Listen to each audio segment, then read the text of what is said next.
Hey everyone, I'm Jeep Momma and I'm in my garage.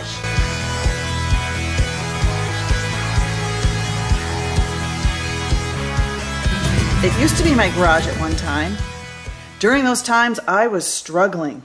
I wasn't happy and I didn't know why. I did a lot of soul searching during those years, searching for my passion, trying to live my best life.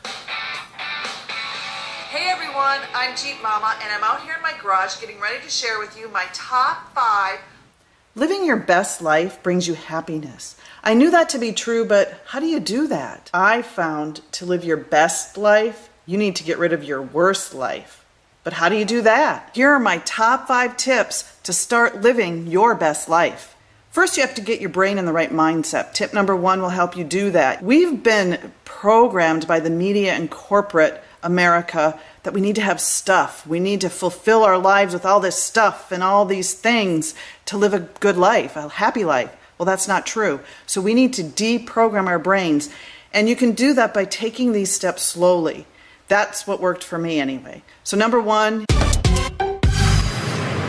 declutter your stuff, all of your stuff. Be methodical about it, drawer by drawer, closet by closet. Emotionally holding on to stuff bogs you down. By saying, oh, I'm going to lose some weight, so I'll just save this dress for when I lose weight, when I get skinny. Or, I can't get rid of that, I paid way too much for it. Or, one day I will, well, that one day, quit thinking like that. Stop living in the past and stop living in the future. Live for today. Declutter your stuff. For me, it was a slow process. When I would get rid of stuff, it lifted a burden off of me and it felt really good. I decluttered my stuff every couple of months for years. And during that time, I moved on to step 2.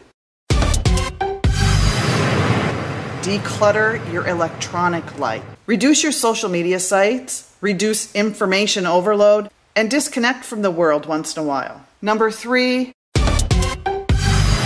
declutter your time. I was bogged down with a lot of commitments. I started slowly by reducing my volunteer commitments. Then events, and not on purpose, but my job, the job that held me down. Turns out, being let go from that job was a blessing in disguise. Number 4,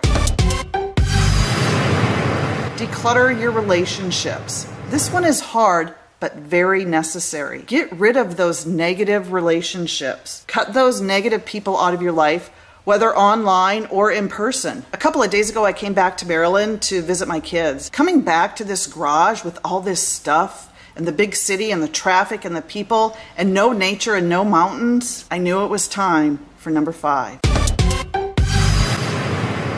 To let go of my past.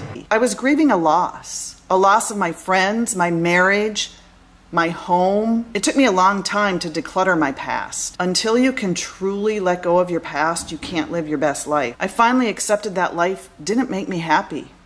And it's okay to move on. Until you can let go of the past, the guilt, and forgive yourself, let go of the wrongs done to you by other people, you can't move forward with your best life. I've shared on my blog how I simplified my life, how I decluttered my life, how I found my passion, and I'm going to put those links in the description below. Now it's on to living my best life.